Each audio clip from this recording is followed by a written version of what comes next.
Ore comigo.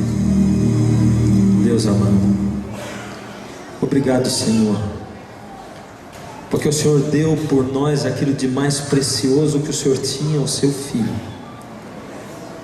Ó Senhor, nós somos tão humanos, tão egocêntricos, olhamos só para nós mesmos, não conseguimos enxergar esse amor e nem valorizá-lo o quanto ele merece. Mas pelo seu poder, sim, Senhor. Por isso, nesse momento, enquanto estamos reunidos aqui dentro desse lugar em seu nome, olha, Senhor, para cada um de nós, os seus filhos e filhas, aqueles que hoje sinceramente olham para o Senhor e dizem: ó Senhor, toma conta da minha vida. Faça isso por nós, Senhor. Faça isso em nós. Fala-nos, Senhor, pela tua palavra, aquilo que nós precisamos ouvir, não aquilo que queremos. Em nome de Jesus, amém, Senhor. Quero convidar você a abrir a Bíblia, a palavra de Deus, no livro de Ageu, capítulo 1.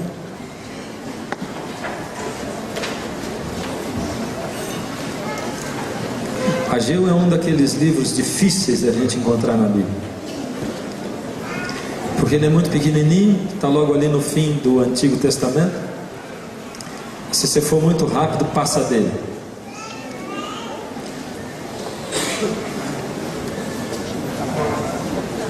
Quero convidar você a prestar muita atenção na leitura. O primeiro versículo, ele tem uma tendência de querer tirar a gente da atenção do texto, porque esse primeiro versículo a gente lê e não entende nada. Então, sabendo disso já, logo depois no verso 2 em diante, ele tem uma história para a gente acompanhar. E eu quero convidar você a prestar muita atenção no que Deus tem para nos falar através desse texto hoje. No segundo ano do rei Dario, no 6º mês, no primeiro dia do mês, veio a palavra do Senhor, por intermédio do profeta Ageu, a Zorobabel, filho de Salatiel, governador de Judá, e a Josué, filho de Josadac, o sumo sacerdote, dizendo: assim fala o Senhor dos exércitos. Esse povo diz: não veio ainda o tempo em que a casa do Senhor deve ser edificada. Veio, pois, a palavra do Senhor por intermédio do profeta Ageu, dizendo: acaso é tempo de habitardes vós em casas bonitas e apaineladas, enquanto a minha casa permanece em ruínas? Ora, pois, assim diz o Senhor dos exércitos: considerai o vosso passado. Tendes semeado muito e recolhido pouco. Comeis, mas não chega para fartar-vos. Bebeis, mas não dá para saciar-vos. Vestivos, mas ninguém se aquece. E o que recebe salário, recebe-o para colocar num saco furado. Assim diz o Senhor dos exércitos: considerai o vosso passado. Subi ao monte, trazei madeira, edificai a casa, dela me alegrarei e serei glorificado, diz o Senhor. Esperastes o muito, e eis que veio a ser pouco, e esse pouco, quando o trouxestes para casa, eu com um assopro o dissipei. Por que, diz o Senhor dos exércitos? Por causa da minha casa, que permanece em ruínas, ao passo que cada um de vós corre por causa da sua própria casa. Por isso os céus retêm sobre vós o seu orvalho, e a terra os seus frutos. Fiz vir seca sobre a terra e sobre os montes, e sobre o cereal, sobre o vinho, o azeite, e sobre o que a terra produz, como também sobre os animais, os homens, e sobre todo o trabalho das mãos. Eu queria que você pensasse numa coisa em primeiro lugar. Deus tem um sonho para toda a humanidade, e esse sonho dele está revelado em João 3,16, que diz que Deus amou a quantos? Ele amou o mundo de tal maneira, tanto que ele deu o seu Filho unigênito, para que todo que nele crê não morra, mas tenha a vida eterna. A graça do Senhor Jesus é uma fonte a jorrar a água da vida. Para poder tomar posse da água da vida, Deus amou o mundo tanto que Ele colocou essa fonte jorrando, mas para poder tomar posse da fonte da vida, eu tenho que ir lá e beber. E para que o mundo inteiro saiba dessa fonte, alguém tem que contar que existe a fonte e que precisa ir lá e beber essa água, a água da graça do Senhor Jesus. Por isso Deus sonhou em que o mundo inteiro fosse salvo, e Ele estabeleceu um plano, e o plano dele foi colocar pessoas falando da graça, e Ele escolheu Abraão, e Abraão foi o evangelista do Antigo Testamento, e ele pregava ao construir os altares, porque cada vez que ele matava um cordeiro, ele estava dizendo: esse cordeiro representa que Jesus virá e morrerá por todos nós. Então cada vez que ele oferecia um sacrifício, ele pregava o evangelho da salvação pela graça, mediante a fé no Antigo Testamento. E não houve nenhum tempo na história do mundo em que o evangelho, em que alguém foi salvo por obras da lei. Hebreus 11 confirma isso quando diz: porque Abraão pela fé, Sansão pela fé, Jacó pela fé, todos pela fé, mesmo no Antigo Testamento, se salvaram. Agora, Deus estabeleceu um reino através da família de Abraão, o reino de... E agora? Ninguém respondeu nada. Vamos conversar? Os descendentes de Abraão, Jacó, o reino de... Vamos conversar ou não? Sim ou não? Conversa é assim, um fala e o outro responde, né? Senão não tem graça. O reino de... Amém. Não foi o tanto que eu esperava dessa igreja não, do jeito que ela é animada assim, mas nós vamos melhorar até lá. O reino de Israel.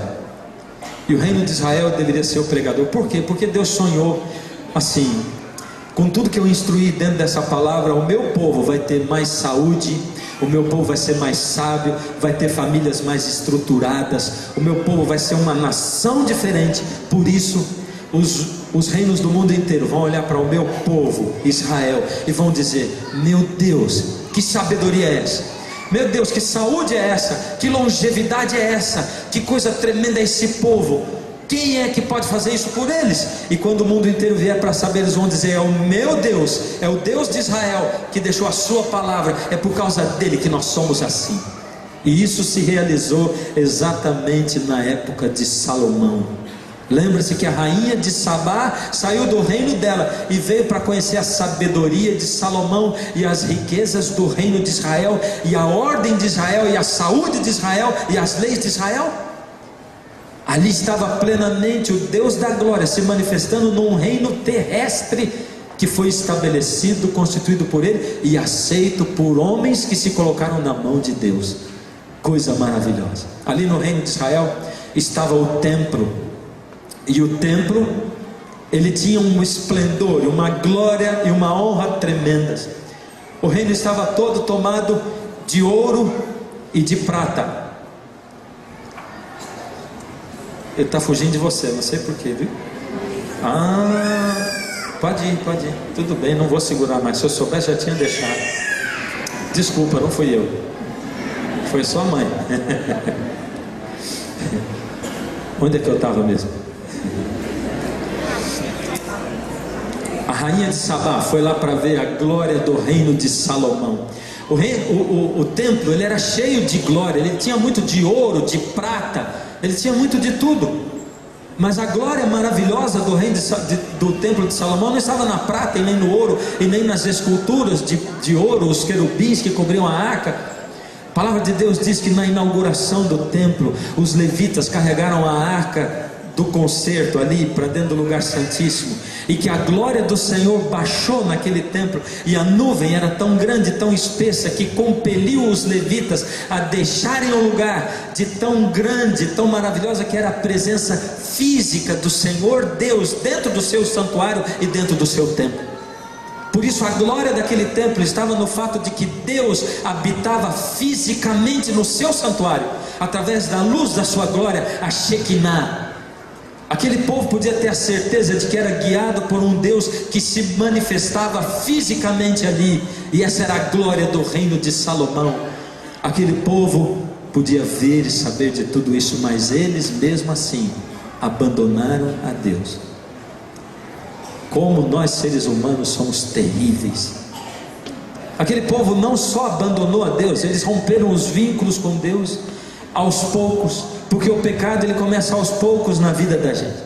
A gente abandona Deus um pouquinho só, e aí começa a fazer uma coisinha aqui e outra ali, e vai aumentando e vinculando, uma corrente vai se estabelecendo, e a corrente do pecado, os elos vão crescendo, e vão amarrando as pernas da gente, e vão amarrando o corpo, e os braços, e amarram a boca, e amarram a gente todinho. É assim que o pecado faz, e nos torna escravo do pecado. Aquele povo foi para tão longe de Deus, tão distante, que eles começaram a sacrificar a ídolos dentro do templo de Israel. A glória da presença de Deus se retirou daquele lugar. O povo foi para tão longe, e Deus começou a dizer: por misericórdia, não vão para tão longe assim, porque eu não vou alcançar vocês mais. Eu respeito a sua liberdade de escolha. Lembra disso? Deus atua em você até onde a sua liberdade de escolha permite. Até onde você permite Deus tomar conta da sua vida. Ele não extrapola. Jesus diz: eu estou do lado de fora batendo, estou à porta. Se você ouvir a minha voz e abrir a porta, eu vou entrar e vou cear com você. Mas se você não abrir, eu vou ficar do lado de fora ainda. E Deus mandou os profetas, e os profetas falavam e advertiam. Os profetas tinham que falar na cara do povo que eles tinham de errado, e os profetas diziam: vocês estão errados, estão indo para longe, vai acontecer que vocês vão ser destruídos. Os nossos governantes abandonaram a Deus, vocês abandonaram. Nós não gostamos de ser repreendidos, é ou não é? A gente não gosta. E tem certos tipos de mensagem que a gente odeia. Sobre saúde, por exemplo, a gente odeia, é ou não é? E quando a gente vê que aquela tal daquela pessoa que gosta de falar de saúde sobe no púlpito, se eu soubesse, tinha ido congregar em outro lugar hoje. Tem gente que diz assim: meu Deus, a gente vem para a igreja para se sentir melhor. Uma semana tão dura, tão pesada, tão carregada, vem para a igreja para se sentir melhor. E no fim a gente ouve, fica essa pessoa, esse pastor aí falando essas coisas tão fortes assim, e a gente sai mais carregado do que entrou. Igreja não é o lugar onde você vem para Deus alisar a sua cabecinha e dizer: vai filho, você está bom do jeito que você está. A igreja é o lugar onde você vem para ouvir a palavra da verdade. E a verdade muitas vezes confronta os nossos defeitos, os nossos problemas. E quando ela confronta, acontece esse peso terrível na sua cabeça e na minha. E é por isso que muitas vezes você sai mais carregado do que você entrou. Amém, glória a Deus por isso. É porque justamente aí você está precisando mudar. A palavra de Deus diz que quando o jovem rico foi se encontrar com o Senhor Jesus, e o Senhor Jesus, diz o Evangelho de Marcos, olhando para ele, o amou e disse. E o que Jesus disse? Você está tudo errado. Está dizendo que guarda os 10 mandamentos, mas tropeça logo de cara no primeiro, que diz: não terás outros deuses diante de mim. O teu Deus é o dinheiro. Vai, vende tudo que você tem, dá o dinheiro para os pobres, depois você vem e me segue. Porque no seu caso, você não pode ter R$1 no seu bolso, porque se você tiver, você vai amar mais a esse real do que a mim. Então você dá tudo e vem me seguir sem nada. Porque muitos vão poder ter muito dinheiro, mas outros vão poder não ter nada, porque senão não vão me seguir. E se você quiser, vai abrir mão de tudo, porque é isso que está ocupando o seu coração. Muitos vão poder fazer coisas que outros não vão. Por isso o meu plano para você é individual. Para de olhar para o seu próximo, para olhar para o irmão ao seu lado, e vai olhar para Deus e para a sua vida. O meu plano é individual para a sua salvação. Mas o povo não queria saber dos profetas. O povo batia nos profetas, prendia os profetas e cerrava os profetas no meio, como fizeram com Isaías. Por isso o povo foi e descambou para onde tinha que descambar. E por isso Babilônia veio, Nabucodonosor, e destruiu o templo de Israel e levou o povo cativo. Você conhece na história de Daniel, porque Daniel estava entre aqueles. O povo foi levado para lá e ficou um restinho de gente ali. Depois de 70 anos, o novo rei, como o profeta Jeremias tinha profetizado, deixou, e o povo voltou para reconstruir Jerusalém e o templo, para reconstruir o reino de Deus terrestre, porque Deus queria de novo pregar o evangelho para o mundo através do seu reino terrestre. E eles voltaram. Não foi todo mundo que voltou, porque eles saíram do luxo, saíram das glórias, saíram da capital da economia, das facilidades, saíram de Babilônia, do jardim suspenso, da biblioteca, da universidade, da arte de Babilônia, e foram para o nada, para a ruína, para reconstruir. E quando eles chegaram lá, tiveram a oposição dos samaritanos, que não os deixavam reconstruir o templo. Eles lutaram 1 ano, 2 anos, 10 anos e não conseguiam reconstruir o templo. E aquele povo cansado, vivendo num lugar árido, trabalhava demais, e eles começaram a pensar: sinal de Deus, é sinal de Deus, nós não devemos reconstruir, nós estamos aqui para fazer a obra de Deus, reconstruir a casa de Deus, por ordem de Deus, e não está dando certo, não deve ser ainda o tempo de reconstruir o templo, vamos cuidar da nossa vidinha. E começaram a trabalhar, construir suas casas, trabalhar na sua plantação, trabalhavam demais, davam duro. Eles trabalhavam demais e não conseguiam quase nada, davam duro, trabalhavam 12, 14 horas por dia, o dinheiro parece que não rendia.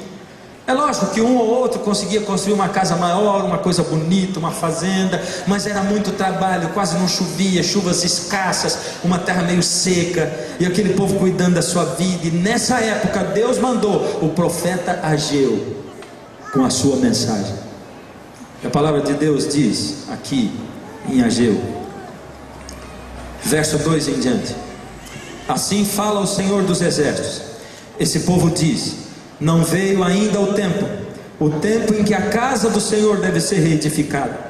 Veio, pois, a palavra do Senhor por intermédio do profeta Ageu, dizendo: é acaso o tempo de habitar de vós em casas apaineladas, enquanto esta casa permanece em ruínas? Ora, pois, assim diz o Senhor dos exércitos: considerai o vosso passado, tendes semeado muito e recolhido pouco, comeis, mas não chega para fartar-vos, bebeis, mas não dá para saciar-vos, vestivos, mas ninguém se aquece, e o que recebe salário recebe para colocar num saco furado. Assim diz o Senhor dos exércitos: considerai o vosso passado. Qual é a maior vontade, o maior desejo do Senhor Deus hoje, nos tempos nos quais nós estamos vivendo? Antes, deixa eu perguntar um negócio para você, espero que você responda. Em que tempo da história do mundo nós estamos vivendo? É no fim? Tem certeza? Ou não? No fim do tempo do fim? No finzinho do tempo do fim? É. Qual a coisa que Deus mais deseja hoje?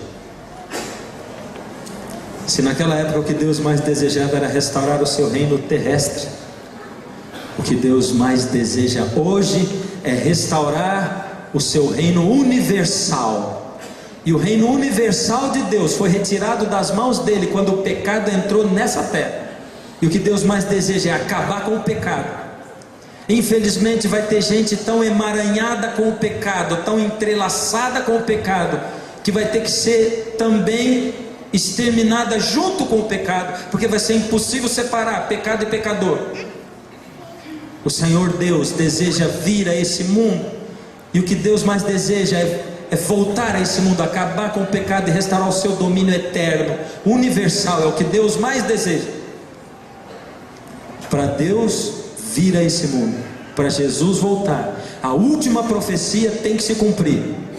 Qual é ela? Mateus 24:14. E este evangelho do reino, só um pouquinho, não é qualquer evangelho, irmãos. Este evangelho do reino. Apocalipse 14. Um anjo anda pelo meio do céu, tendo um evangelho eterno para pregar a toda nação, raça e tribo e língua. E esse evangelho do reino será pregado a quantos? A todo mundo, para testemunho a todas as nações, e então virá o fim. Quando eu leio esse verso, eu gosto dessa última parte.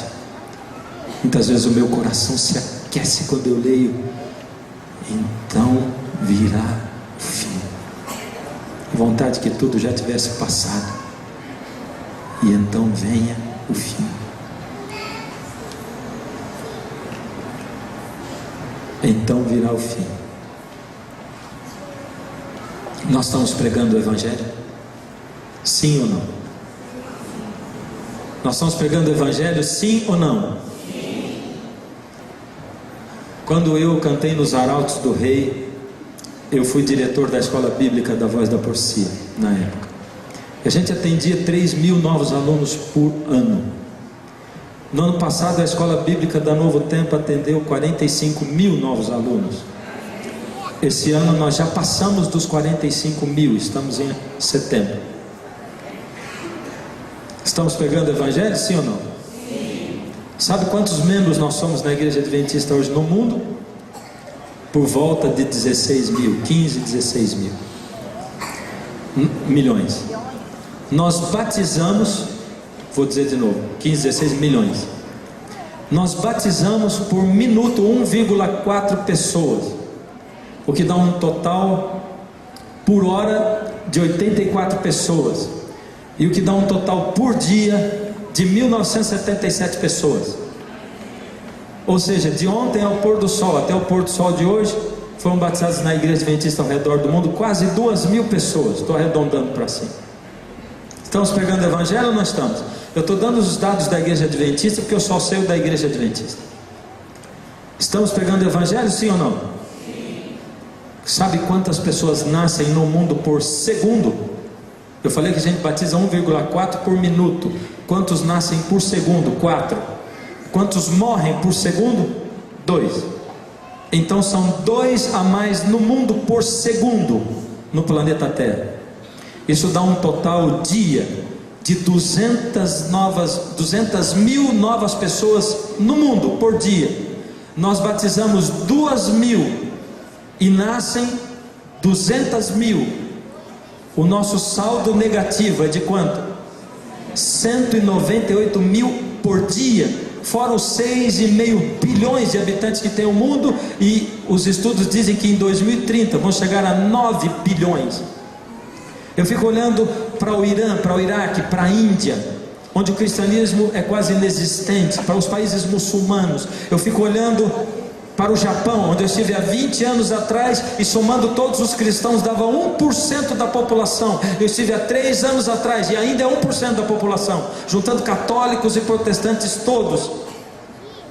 Nós estamos pregando o Evangelho? Será que nesse ritmo a gente vai pregar o Evangelho para que Jesus venha? O que é que está faltando? Agora eu quero ouvir você me falar. O que está faltando para terminar de pregar o Evangelho? Fala alto, quero ouvir. Faltando pregar? Faltando o que mais? Não estou ouvindo. Desprendimento? O que mais? Recurso, dinheiro? O que mais? Comprometimento? O que está faltando, meu irmão? Houve alguma época nesse mundo aonde o Evangelho foi pregado a todo mundo? Naquela época? Houve. Ela está em Atos 2, vamos dar uma olhadinha?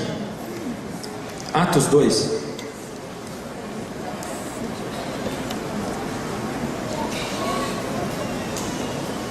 Atos 2, verso 1 em diante. Ao cumprir-se o dia de Pentecostes, estavam todos reunidos no mesmo lugar. De repente veio do céu um som, como de um vento impetuoso, e encheu toda a casa onde estavam sentados. E apareceram distribuídas entre eles línguas como de fogo, e pousou uma sobre cada um deles. Todos ficaram cheios do Espírito Santo e passaram a falar em outras línguas, segundo o Espírito lhes concedia que falassem. Verso 5. Ora, estavam habitando em Jerusalém judeus, homens piedosos, vindos de todas as nações debaixo do céu. Quando, pois, se fez ouvir aquela voz, afluiu a multidão que se possuiu de perplexidade, porquanto cada um os ouvia falar na sua própria língua. Verso 14: então se levantou Pedro com os 11 e erguendo a voz advertiu-os nestes termos: varões judeus e todos os habitantes de Jerusalém, tomai conhecimento disto e atentai nas minhas palavras. Esses homens não estão bêbados como vocês estão pensando, sendo agora 9 horas da manhã. Mas o que acontece é o que foi dito por intermédio do profeta Joel: e acontecerá nos últimos dias, diz o Senhor, que derramarei do meu espírito sobre toda a carne, e vossos filhos e vossas filhas profetizarão, vossos jovens terão visões, e sonharão os vossos velhos. E aí diante, o que aconteceu para que o evangelho fosse pregado a todo mundo daquela época? O derramamento do Espírito Santo de Deus. O Senhor Jesus morreu, andou 40 dias na terra, subiu ao céu, depois de 10 dias, completando 50, Pentecostes, o Senhor Deus mandou o Espírito Santo, tendo sido aceito o sacrifício de Jesus, e ele desceu como chuva sobre os apóstolos, e eles estavam reunidos, desceu como línguas de fogo, e eles começaram a pregar. Era a época da Páscoa, gente de todas as nações, e eles começaram a falar, e cada um falava numa língua de uma nação diferente. E Pedro, que era um pescador, que era um homem inculto quase, mal falava o hebraico aramaico, Pedro começou a falar em espanhol, e de repente os que falavam espanhol disseram: ué, Pedro está falando espanhol? Ele não é o pescador? E esses outros? Eles entendiam Pedro, mas não entendiam o outro, e cada um falava numa língua, e eles começaram a pensar: eles estão bêbados. E Pedro se levantou e disse: vocês estão pensando, porque Pedro viu, o Senhor Deus fez com que ele visse o que pensavam as pessoas. Vocês estão pensando que eles estão bêbados, mas não estão bêbados. O que está se cumprindo aqui é o que foi dito pelo profeta Joel. E o que o profeta Joel disse? Vamos dar uma olhadinha? Está um pouquinho antes de Ageu, e se você encontrou o Ageu, você vai encontrar o Joel. Está no capítulo 2 de Joel, no capítulo 23. Antes de Joel dizer aquilo que Pedro falou, Joel disse assim: alegrai-vos, pois, filhos de Sião, verso 23, regozijai-vos no Senhor vosso Deus, porque Ele vos dará em justa medida vamos falar? Ele vos dará em justa medida a chuva fará descer como outrora a chuva temporã e a chuva serôdia. Como é que acontecia em Israel? Os agricultores faziam assim. O clima não era maluco como o clima de hoje. As estações do ano tinham seu papel e eram cumpridas. Ali pelo mês de outubro caía a primeira chuva, chamada de chuva temporã, regava a terra. Aí o agricultor ia lá e plantava. Ele jogava a semente, jogava o grão, e aí a chuva continuava caindo. Ela era uma chuva um pouco mais fraca, mas ela era constante, e ela vinha caindo, e ela vinha caindo. A planta que era plantada, a semente que era plantada ali, a planta ia crescendo e crescendo, e a chuva temporã vinha caindo, e vinha crescendo, e o tempo passava, e quando chegava ali pelo final do mês de fevereiro, aí a planta do trigo já estava grande, quase maduros os grãos, quase. Elas precisavam de mais água para arrancar mais força, para ter mais esforço para amadurecer. E Deus mandava uma chuva torrencial forte. Era a chuva serôdia, rápida, forte, torrencial. Ela fortalecia o grão, terminava de amadurecer. Por isso, logo depois da chuva serôdia, tinha que vir ceifando e colhendo, porque senão passava da época. Era assim que acontecia. O profeta Joel disse: e será nos últimos dias que Deus vai mandar a chuva, como outrora, a chuva temporã e a chuva serôdia. E Pedro se levantou lá em Atos 2 e disse assim: o que vocês estão pensando, que nós estamos malucos? Não, o que está acontecendo aqui é o que disse o profeta Joel. Está caindo aqui a primeira chuva do Espírito Santo, é a chuva temporã. Ali era o início do cristianismo.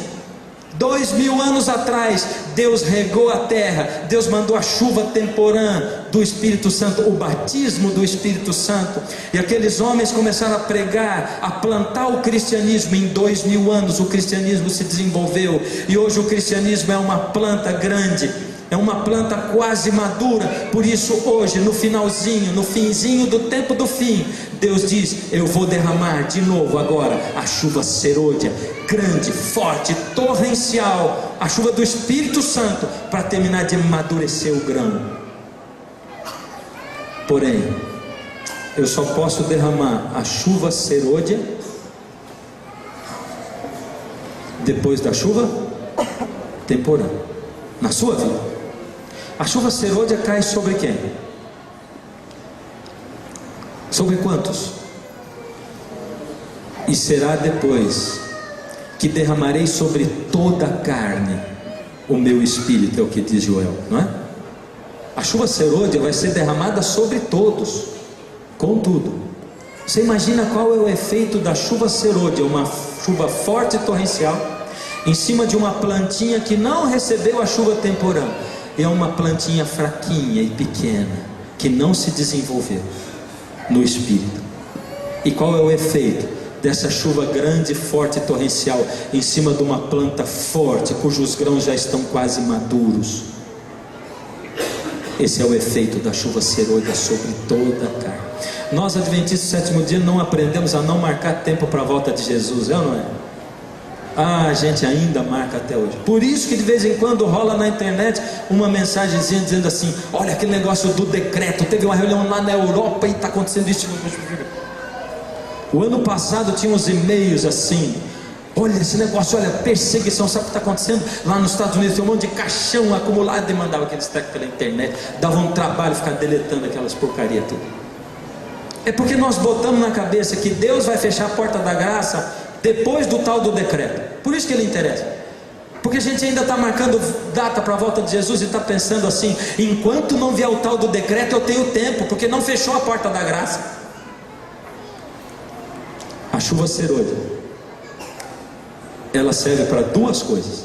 Primeiro, para dar poder para a pregação do Evangelho no último tempo. E Deus só vai pregar o Evangelho através do poder do seu Espírito Santo que será derramado. Pode botar dinheiro, pode botar esforço, pode botar a igreja inteira trabalhando, se não tiver o poder do Espírito não vai virar em nada. Deus disse: se você não falar, eu vou encher as pedras com o meu Espírito, e as pedras falando vão pregar o Evangelho. Eu dou para você o privilégio de você pregar. A chuva tem dois propósitos: um, dar poder para a pregação do Evangelho. O segundo é me dar capacidade para eu poder viver os últimos tempos, que serão terríveis. Vai ter perseguição? Sim. Vai ter o mundo se voltando contra você? Sim. Vai ter morte? Sim. Vai ter tortura? Sim. Vai ter sim. Eu fico pensando, a minha mãe dizia quando eu era moleque: nossa, eu não gosto de ouvir negócio de volta de Jesus, porque só falam de perseguição, me dá medo. Mas eu tenho vivido a minha vida inteira uma época diferente, onde a gente esqueceu disso e não fala mais disso. Nós vivemos uma época incrível. O meu avô achava que não valia a pena botar os filhos na faculdade, que não ia dar tempo de terminar a faculdade, porque Jesus ia voltar. Os nossos pais da igreja achavam que Jesus ia voltar no tempo deles. O apóstolo Paulo achava que Jesus ia voltar na época dele. Por isso ele diz lá em Tessalonicenses: depois nós, os que estivermos vivos, seremos juntamente com eles arrebatados para o encontro com o Senhor nos ares. Você e eu, que vivemos no fim do tempo do fim, somos a única geração que não está esperando Jesus para hoje coisa nenhuma. A gente se apega numa frase que diz assim: devemos viver como se Jesus voltasse daqui a 1000 anos, e estar preparados como se ele voltasse agora. O estar preparados a gente esquece, e só vive como se ele voltasse daqui a 1000 anos. Meu Senhor tarde virá, é o que nós dizemos com a nossa vida. Nós estamos correndo atrás da nossa coisa, do nosso negócio, estamos correndo atrás do nosso estudo, do estudo de inglês do nosso filho, mas não temos a dignidade de ser pastores da nossa casa. Homens dessa igreja vão ser pastor da sua casa, vai ser sacerdote da sua casa. Para de deixar esse papel para sua esposa, isso é papel seu, e Deus vai cobrar de você e de mim isso. Vai colocar o altar do seu lar na sua casa, vai chamar a sua família através do seu exemplo, de ser um pai guiado pelo Espírito Santo. Chega de bater no peito e dizer que guarda os mandamentos e viver uma vida longe de Deus, brigando com a esposa, não tendo humildade no coração. Chega de nós termos lares desunidos. O Senhor Jesus está dizendo: eis que cedo venho, eis que venho sem demora, eu venho como um ladrão. E é por isso que eu estou vendo que Jesus vai voltar nos dias de hoje, porque nunca houve uma geração tão descuidada, uma geração vivendo com planos tão lá para frente, construindo coisas tão lá para frente, esquecendo que Jesus cedo virá. Você está fazendo plano para amanhã, e o Senhor diz: ai de você, você não sabe que essa noite te pedirão a tua alma. O Senhor Jesus está voltando, e é por isso que a gente vê a agitação que existe no mundo hoje. Os terremotos não me chamam a atenção, o aumento deles, nem a ira das nações, e nem as guerras, nem a pestilência, nem a morte, porque a televisão fez isso tão perto da gente, a internet, a gente vê tanto que o coração ficou duro. O que chama a atenção é a frieza do povo de Deus, é a mornidão de quem diz. Você chama um recém-converso para a sua casa, ele passa o sábado à tarde todinho falando de Jesus. Quando ele sai, o pessoal que está ali diz: caramba, só fala de Jesus, estava cansado. E aí você diz: calma, esse é o primeiro amor, logo vai passar.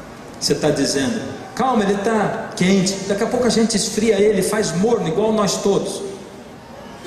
E lá em Apocalipse 3, contra a igreja de Laodiceia, o Senhor Deus diz: tenho porém contra ti, igreja de Laodiceia, que abandonaste o teu primeiro amor.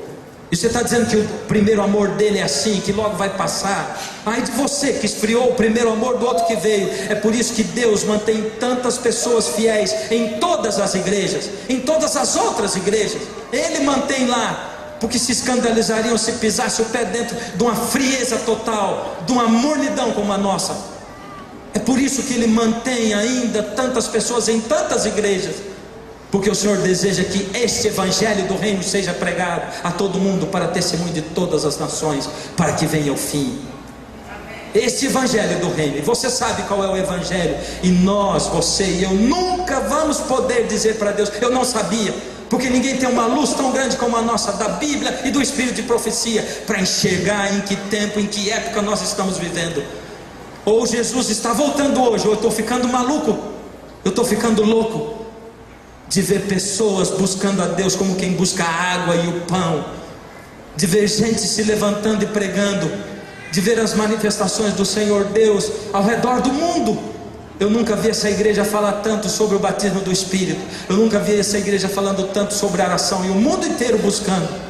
Eu nunca vi um movimento tão grande de dois extremos: de um lado, gente dizendo que o Espírito Santo não é Deus, porque, queridos, numa igreja onde as pessoas não recebem a chuva temporã, o batismo diário do Espírito Santo, a gente dá margem para que chegue gente e diga que o Espírito Santo não é Deus. Porque se você e eu fôssemos batizados com o Espírito Santo, não ia ter ninguém que ia falar essa besteira. Só fala que não existe o Espírito Santo quem não o tem, e nega a existência de Deus, e será cobrado de Deus por isso. Do outro lado, nós temos um monte de gente exagerado, falando de um Espírito Santo, que é o Espírito Santo da emoção e do sentimento, e que fazem do Espírito Santo mais um espírito demoníaco, e fazem com que os cultos pareçam um negócio no espiritualista de um centro de Umbanda.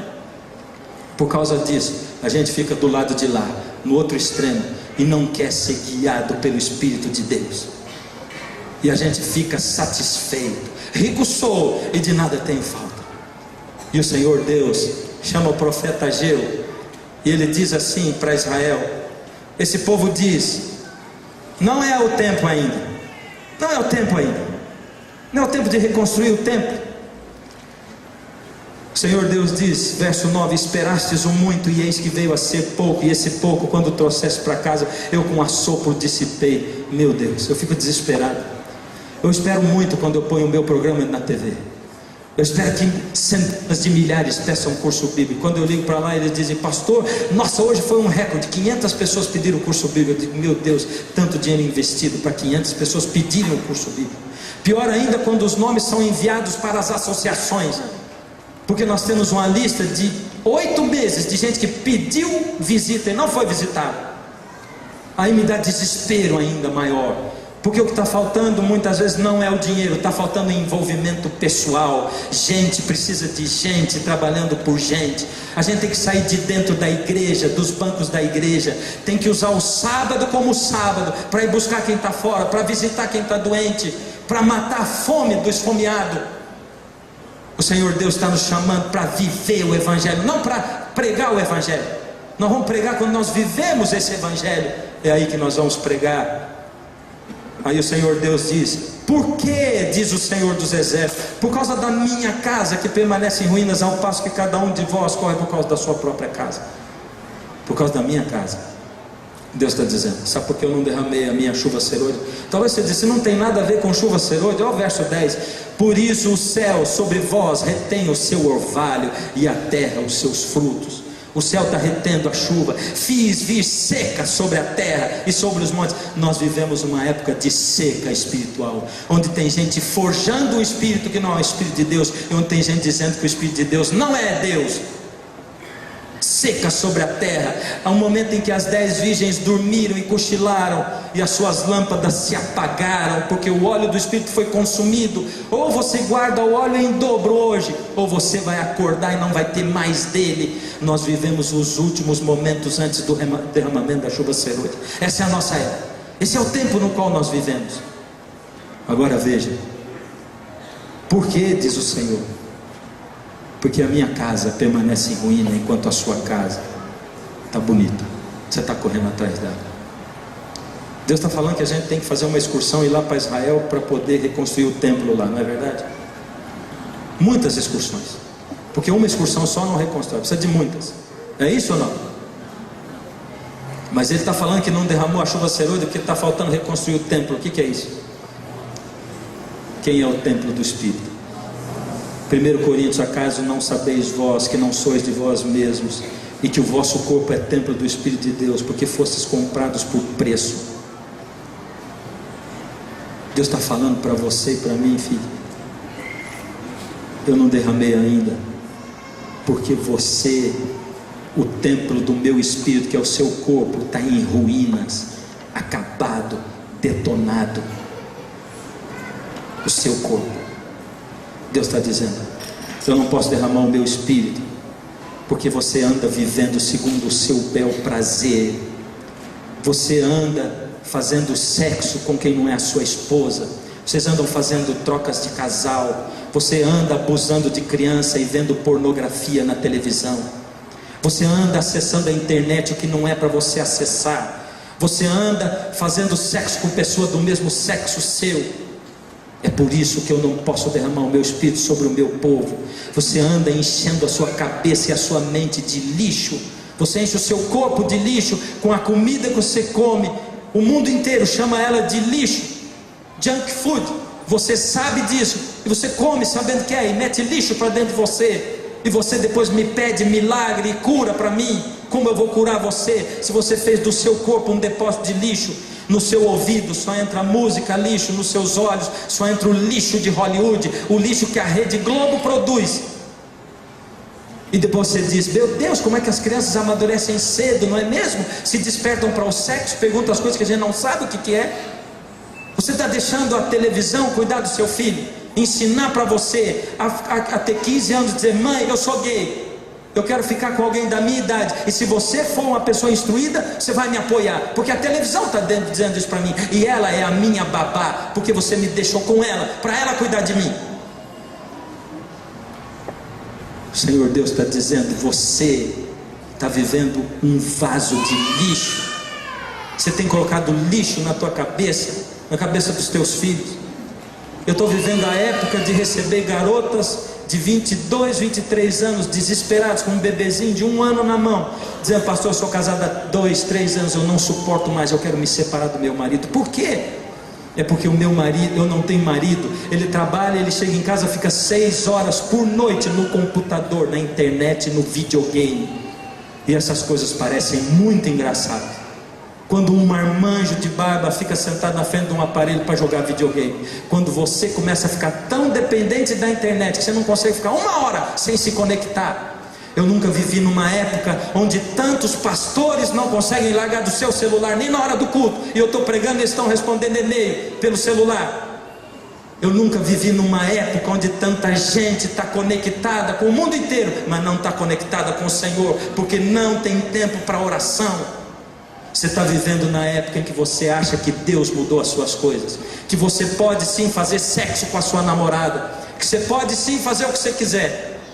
E é por isso que lá em 2 Pedro diz assim: homens vivendo segundo as suas paixões, e dizendo: onde está o Senhor? Porque nós ouvimos falar da sua vinda desde que os pais morreram. Eu sempre ouvi falar da volta de Jesus, cadê Ele? E por isso você vai vivendo segundo as suas paixões. Esses escarnecedores vivendo segundo as suas próprias paixões, não é gente de fora, é gente que ouviu falar da vida de Jesus e que a despreza. E eu vou dizer, se a chuva serôdia prepara a gente para os últimos acontecimentos, que serão terríveis, isso quer dizer que a porta da graça pode estar aberta para você e para mim. Mas se eu não receber a chuva serôdia, eu não vou chegar até lá. A porta da graça, ela serve para os de fora, para aqueles que não vão receber a chuva serôdia. Deus vai derramar a sua chuva serôdia sobre a sua igreja invisível. Os que pregam o Evangelho têm o testemunho, a fé em Jesus, o testemunho de Jesus e a fé. É sobre esses. Igreja invisível. O mundo inteiro está se despertando para a verdade da lei de Deus. Porque é uma verdade, queridos. Porque se Deus aboliu a lei, eu posso matar e roubar. E é por isso que o cristianismo vive isso.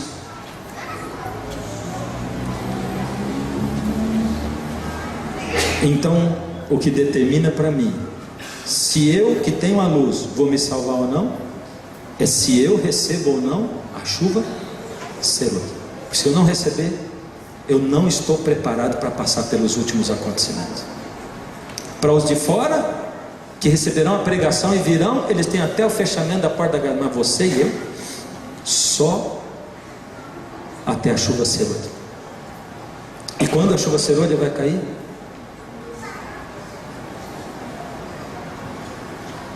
Vigiai, pois, não sabeis o dia e nem a hora. Ela vai cair daqui a pouco, queridos. Daqui a pouco. Ela vai cair já já.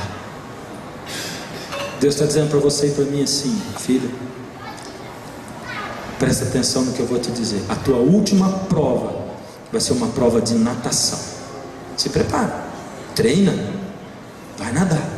Deus falou faz tempo. A gente vai vivendo o tempo, a vida desapercebido, né? Vai vivendo. Tanto trabalho, não deu tempo de treinar hoje. Eu tive que ir na escola, não tive tempo hoje. Eu tive um aniversário, não tive tempo de treinar hoje. Aí Deus chega hoje para você e diz: filho, a tua prova de natação é daqui uma semana. Meu Deus, eu não me preparei, eu só tenho uma semana para treinar. Quem é o meu adversário? E Deus diz assim: o teu adversário vai ser só um, o nome dele é César Cielo. Quem é César Cielo? É o campeão brasileiro de natação. O César Cielo, ele come o que ele quer, bebe o que ele quer, dorme e acorda na hora que ele quer.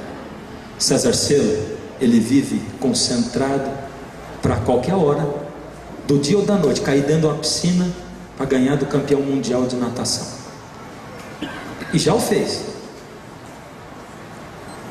Quem é você e quem sou eu? Deus diz: filho, a tua prova vai ser daqui uma semana. Se prepara. Se prepara. E eu vou terminar contando um negócio. Há pouco tempo eu recebi de um amigo meu. Diz que pregador não deve olhar o relógio, mas tem que parar de pregar. Eu recebi de um amigo meu, um psiquiatra, de presente um DVD que é um documentário do Discovery Channel. Eu passei um tempinho antes de assistir tentando descobrir por que ele tinha me mandado aquilo. Aí assisti. Aquilo é um documentário sobre...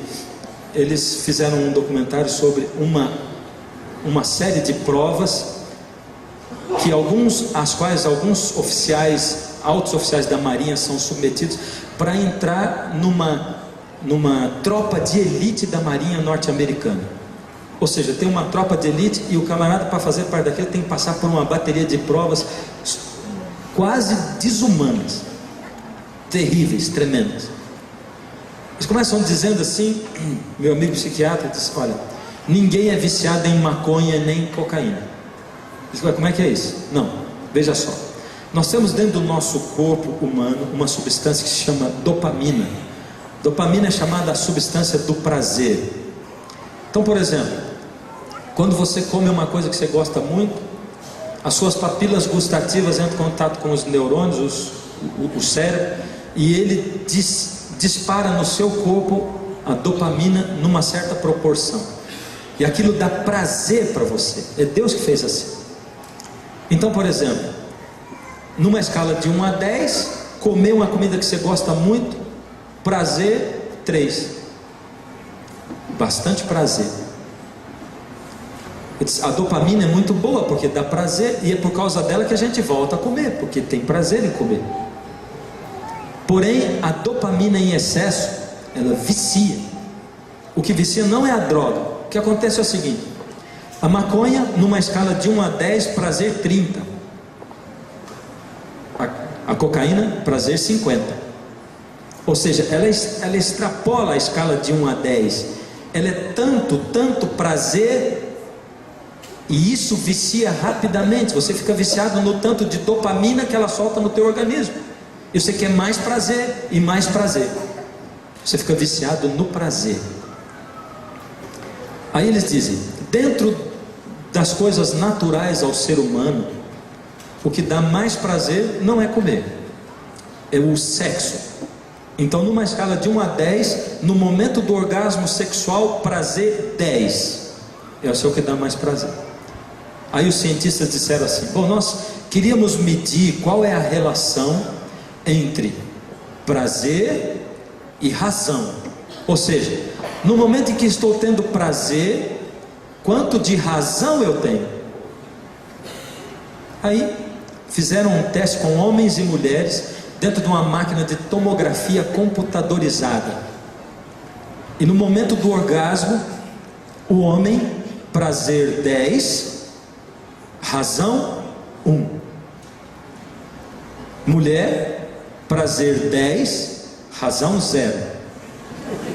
E se você achou engraçado, como eu estou vendo que achou, se nós todos passarmos por uma prova e uns tirarem 0 e outros 1, todo mundo vai repetir do mesmo jeito. A nota é a mesma. Repetiu, dá em nada, a mesma coisa. Agora veja, eu fiquei pensando, que coisa tremenda. Quer dizer que quanto mais prazer eu tenho, menos eu tenho razão. Quanto mais eu tenho prazer, menos eu tenho domínio próprio. Aonde Satanás me tenta? Não é no prazer? Ele não me dá em excesso tudo o que me dá prazer? E por que o fruto do Espírito, aquele fruto de 8 gomos, ele começa com amor e ele termina com domínio próprio? Por quê? Porque Deus está dizendo para você e para mim: filho, filha, o inimigo vai fazer de tudo para te dar prazer, e você querer prazer. Você vai ficar que nem um animal, querendo prazer e prazer e prazer. Você vai ficar viciado em tudo. O ser humano vai virar uma mercadoria jogada para cá e para lá. Ele vai chegar a se viciar em videogame, que é uma coisa tão ridícula. Ele vai se viciar em sexo, que é uma coisa boa, e vai ter gente sendo internado porque é viciado em sexo. Ele vai se viciar num monte de coisa. Os homens e as mulheres vão ser tão tolos, vão se deixar cegar pela TV, que os maridos, mesmo os cristãos, vão exigir das suas mulheres fantasias sexuais, e vão se virar em animais também dentro dos seus quartos. É isso que vai acontecer, porque eles estão dominados pelo prazer. Eles não vão conseguir dominar a sua comida e o que eles comem. Enquanto isso, Paulo fala assim: eu luto, não como quem esmurra o ar, mas eu esmurro o meu próprio corpo e o reduzo à escravidão, porque sou eu quem domina o meu corpo, não é o meu corpo que me domina. Deus está dizendo: para de colocar lixo na tua mente, para de deixar Hollywood dominar sua casa e o seu filho, para de deixar a Globo dominar você. Por misericórdia, se desconecta do mundo, se desconecta da internet. Se você mandar um e-mail para mim, pode esperar para receber a resposta, porque eu vou demorar muito para responder. E eu não elogio ninguém que responde e-mail rápido, porque você está pagando algum preço. Você, não estou dizendo que você não tem nada para fazer, mas você está pagando um preço, ou a sua família está pagando, para responder um monte de e-mail todo dia, e ser muito eficiente. Ser eficiente para o mundo, mas para Deus eu não sei se você é eficiente não. O Senhor Deus quer você conectado nele, com ele, dando prioridade primeiro a Deus, depois à sua família e depois ao seu trabalho. É isso que o Senhor Deus espera de nós. O Senhor Deus espera um povo livre, preparado, aberto. Desliga por misericórdia a TV, não fica querendo ouvir aquele barulhinho. Deixa de ouvir um pouco por dia, muito por dia. A rádio Novo Tempo também, a TV Novo Tempo. Não fique enchendo a tua cabeça de barulho só porque é de Deus. Deus quer falar com você. Ele está falando, Ele está se mostrando, mas você não consegue ouvir a Deus, não consegue ver a Deus, porque a tua cabeça está cheia de coisa. Eu tenho descoberto que eu não posso pregar sobre saúde, a minha vida inteira, o meu ministério todo. Eu vou dizer por quê. Primeiro, porque eu era gordo. Aí quando eu falava, o povo dizia assim: está falando o que de saúde? É gordo, olha lá. E agora eu também não posso falar, porque quando eu falo, diz assim: só porque emagrecer, eu vou rogar uma praga, vai engordar tudo de novo. E a coisa mais arriscada do mundo é eu falar de saúde hoje. Em primeiro lugar, eu não operei meu estômago. Não tenho nada contra quem opera, mas eu não operei, não reduzi meu estômago. Não fiz isso. Faz 1 ano e meio que eu perdi 30 quilos.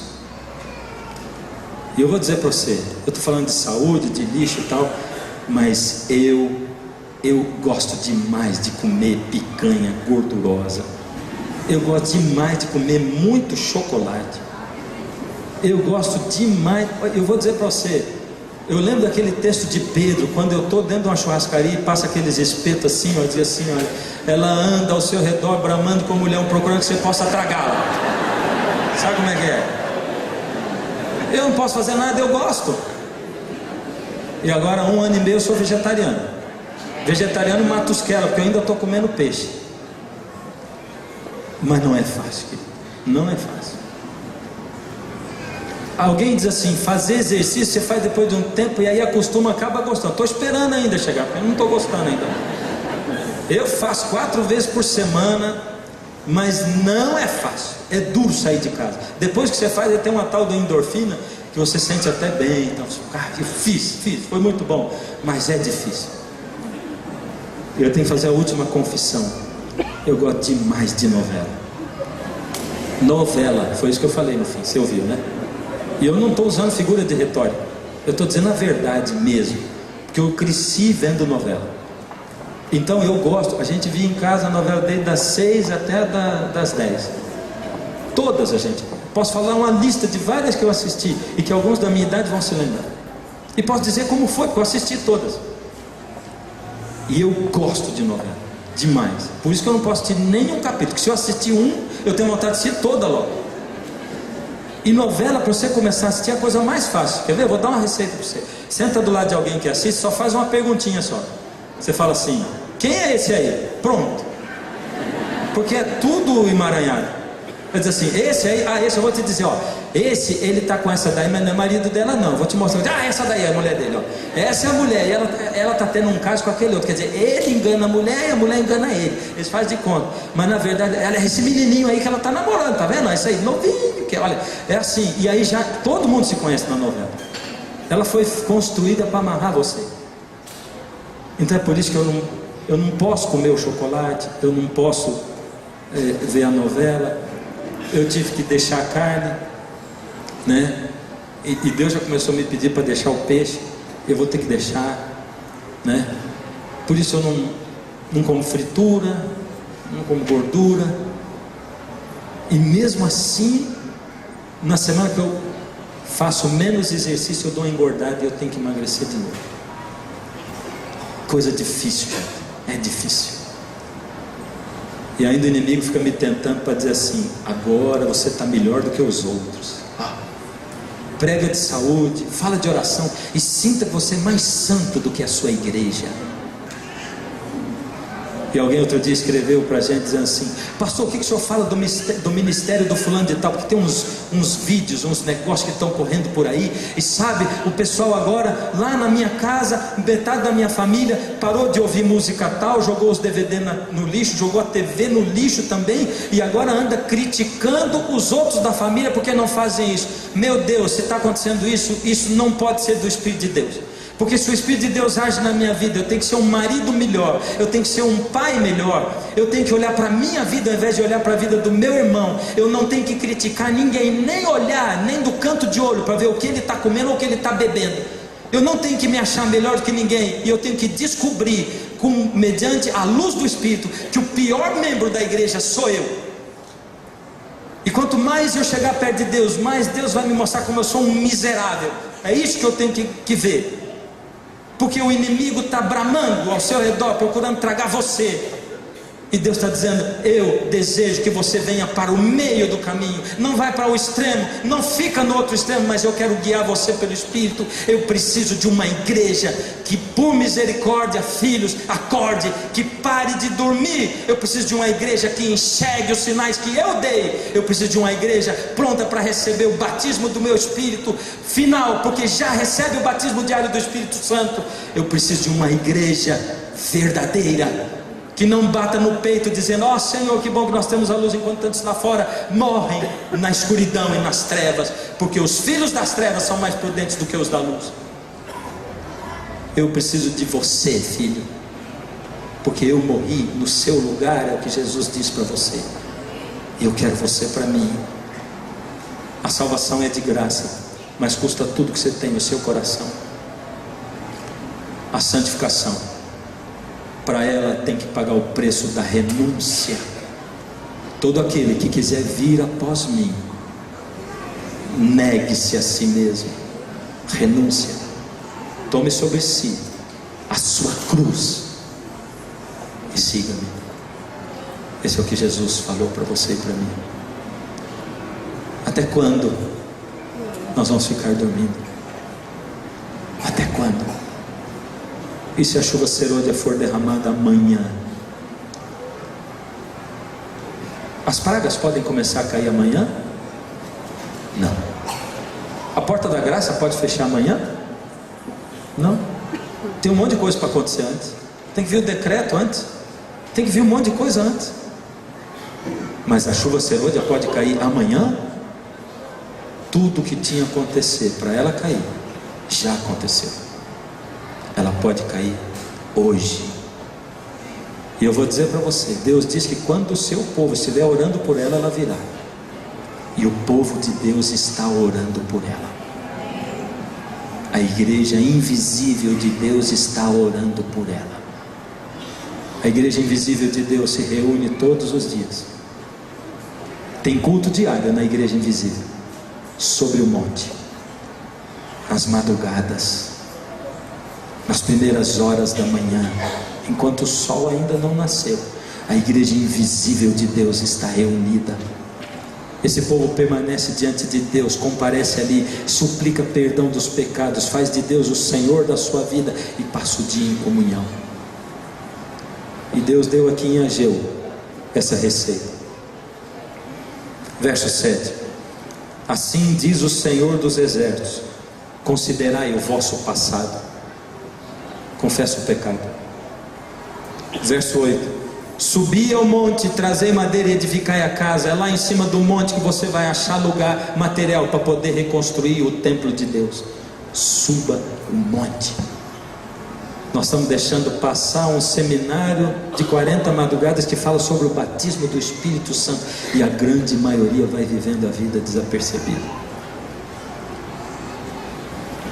Eu queria ter uma mensagem de festa hoje para você, mas não foi essa mensagem que Deus pôs no meu coração pregar para você.